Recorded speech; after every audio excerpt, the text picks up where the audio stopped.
ربي جل الله ما في قلبي غير الله قولوا حسبي ربي جل الله ما في قلبي غير الله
Allah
Allah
হাজিদের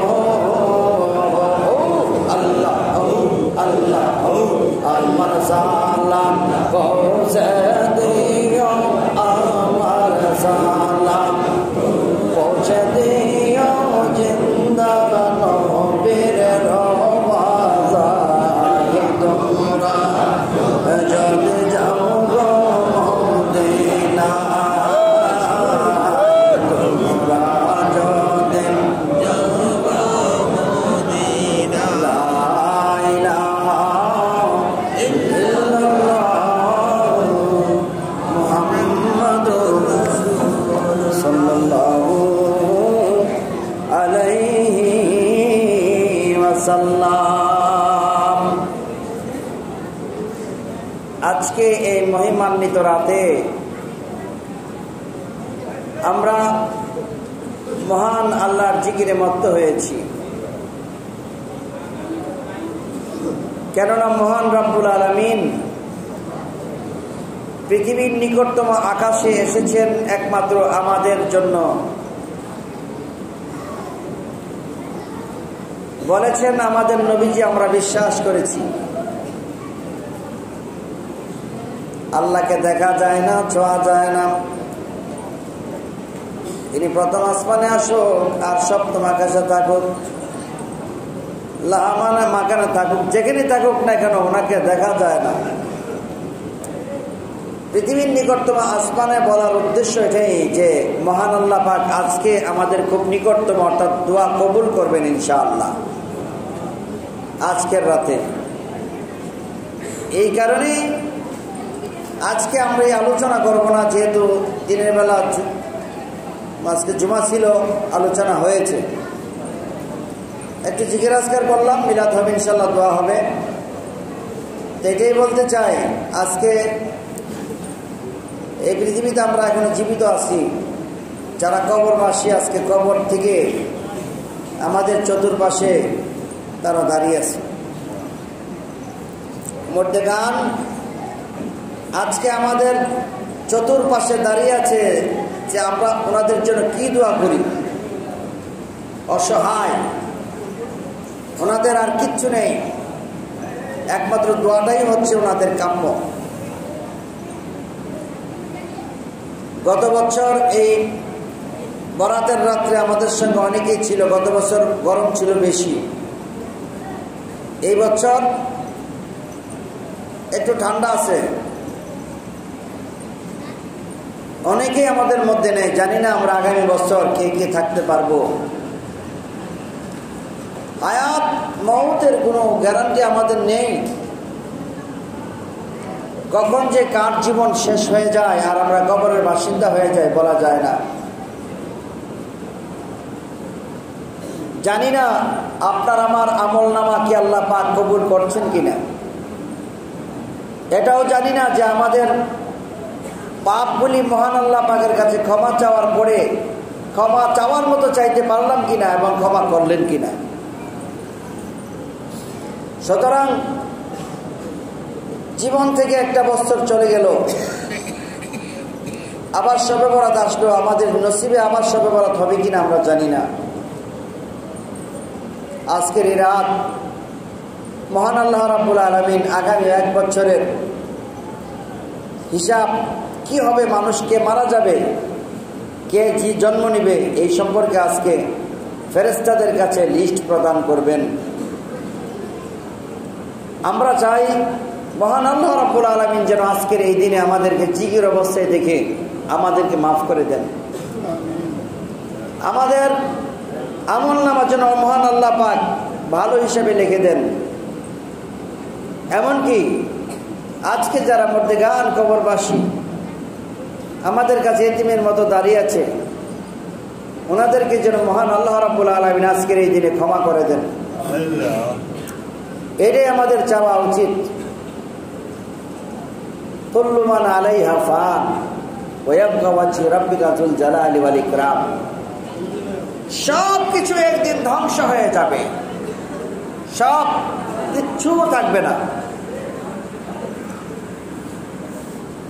খেলিছ বিশ্বলয়ে বিরাট শিশু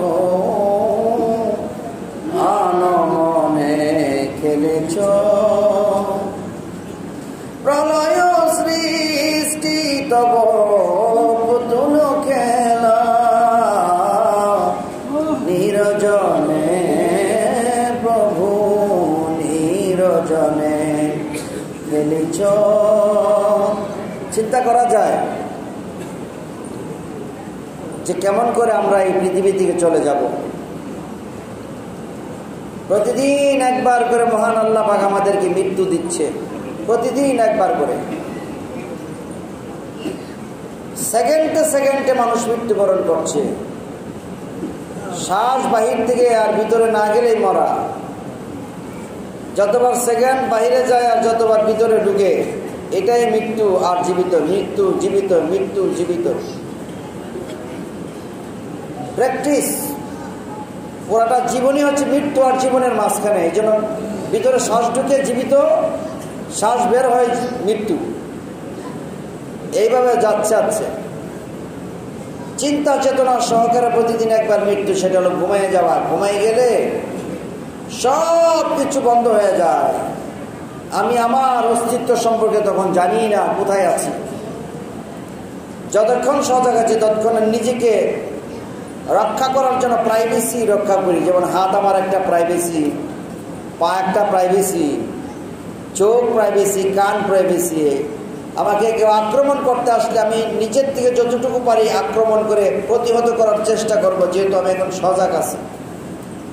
যখন আমি ঘুমায়া যাই তখন দরজা জানালা সব বন্ধ করে ঘুমাইলাম, কিন্তু রাতে যদি কেউ আমাকে এসে মেরে ফেলে, আমার ঘরে চুট ঢুকে যায়, ঢাকা ঢুকে যায়, আমি বলতেই পারি না।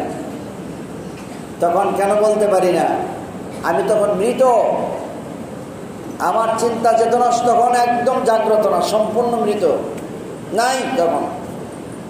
তখনও একটা জিনিস জীবিত থাকে, সেটা হলো আত্মা। এই আত্মাটা কখনোই ঘুমায় না। আত্মা খায়ও না, ঘুমায়ও না। মহান আল্লাহ পাকও খায় না, ঘুমায় না। ওয়াল হাইয়ুল কাইয়ুম, চিরঞ্জীব, চিরস্থায়ী। আত্মা ভিতর থেকে বের হয়ে একদিন চলে যাবে, সেদিন একেবারেই ঘুম, মৃত্যু। প্রতিদিন এবার মৃত্যু দিয়ে আল্লাহ পাক বোঝাচ্ছেন যে একদিন একেবারেই ঘুমিয়ে যাবে। সুতরাং ঘুমিয়ে যাওয়ার আগে এই পৃথিবী থেকে আখিরাতের কাজটা বেশি করে করো। এই জন্য বেশি বেশি করে দুরূদ শরীফ পড়া, হাঁটতে চলতে ফিরতে জিকির সবসময় চালিয়ে যাওয়া, 5টা ওয়াক্ত নামাজ ওয়াক্ত মোতাবেক পড়া, আর জীবিকা নির্বাহের জন্য হালাল রোজগার করা, পরিবার পরিজনদেরকে হালাল খাদ্য খাওয়ানো, এই পৃথিবীর কোনো বস্তুর প্রতি বিশেষ ভালোবাসা সৃষ্টি না করা, এই পৃথিবীর কোনো বিশেষ বস্তুর প্রতি ভালোবাসা সৃষ্টি করা যাবে না আল্লাহ এবং রসুল থেকে বেশি।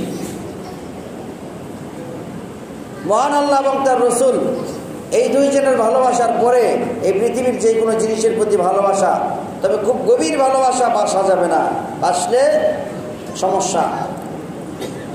সম্পদের প্রতি বেশি ভালোবাসা যে বাসে, শেষ পর্যন্ত সম্পদ তাকে সুদের রাস্তায় নিয়ে যায়। সম্পদের প্রতি, টাকার প্রতি যার ভালোবাসা বেশি, এই টাকা তাকে ঘুষের পথে নিয়ে যায়। বাড়িঘর অনেক চাকচিক, অনেক সুন্দর করার প্রতি যাদের শখ বেশি, হালাল হারামের অনেক সময় বাছ বিচার করতে পারে না, কারণ আমার বাড়ি বানাইতেই হবে। কিন্তু এই বাড়ি তো থাকে না, এই টাকাও থাকে না, এই জামা কাপড় থাকে না, দামি আসবাবপত্র থাকে না, কিছুই তো আমার সঙ্গে যাবে না। সুতরাং যেহেতু আমি একা পথিক, যেদিন আল্লাহ পাক ডাক দিবে সেদিন একাই যেতে হবে, কেউ যাবে না সঙ্গে, শুধু আমাদের আমল নামা যাবে। এই জন্য আমল নামাটাকে আমাদের ঠিক করার জন্য আজকের এই রাত্রে একটা গভীর রাত্রে। আজকের রাত্রে শয়তান আপনাকে ঘুম পাড়ানোর জন্য অনেক চেষ্টা করবে। যদি এই ঘুমকে হারাম করে একটা রাত্র আল্লাহ রাব্বুল আলামিনের মহব্বতে জাগ্রত থেকে জীবনের গুণাগুলি মাপ চায় যে আল্লাহ আগামী 1 বছর বা সারা জীবন মহান আল্লাহ পাক আপনি আমাকে শান্তিতে রাখেন দুনিয়াতে, এবং আখিরাতের মধ্যে কল্যাণের ব্যবস্থা করে দেন। এই চিন্তা যদি আমরা করি তাহলে আমরা সারা রাত মসজিদে থেকে ইবাদতের মধ্যে থাকবো ইনশাআল্লাহ। বাড়িতে যারা যাবে বাড়িতে বসে ইবাদত করবে, ঘরওয়ালাদেরকে ঘুমাইতে দিবে না। ঠিক এইভাবে ইবাদত বন্দেগী আল্লাহ রাব্বুল আলামিন একবারও আমাদের জন্য ঘুমায় না। আমরা কি সৃষ্টিকর্তার জন্য একদিন না ঘুমাই থাকতে পারবো না? এই জন্য প্রকৃত এটা মহব্বতের ব্যাপার। সৃষ্টিকর্তার প্রতি মহব্বত ইহাই প্রমাণ হয় সারা রাত্র যদি জাগ্রত থাকতে পারে। আল্লাহ পাক আমাদেরকে সারা রাত্র জাগ্রত থেকে ইবাদত করার তৌফিক দান করুন। সবাই বলেন আমিন। ঘুম এসে গেলে জিকির করবেন সবাই একসাথে বসে, আবার মাঝে মাঝে কোরআন শরীফ তেলাওয়াত করা, নামাজ পড়া, এইভাবে ফজরের আজান হলে নামাজ খান করে তারপরে সেহরি এর আগে খাইয়া ঘুমায় যাওয়া ইনশাআল্লাহ। কে মসজিদে থাকলো না থাকলো এই চিন্তা না করে আপনি নিজেই মসজিদের মধ্যে থাকবেন, এই চিন্তাটা করতে হবে ইনশাআল্লাহ। আসুন আমরা নবীজিকে দাঁড়িয়ে সালাম জানাইয়া নাবে।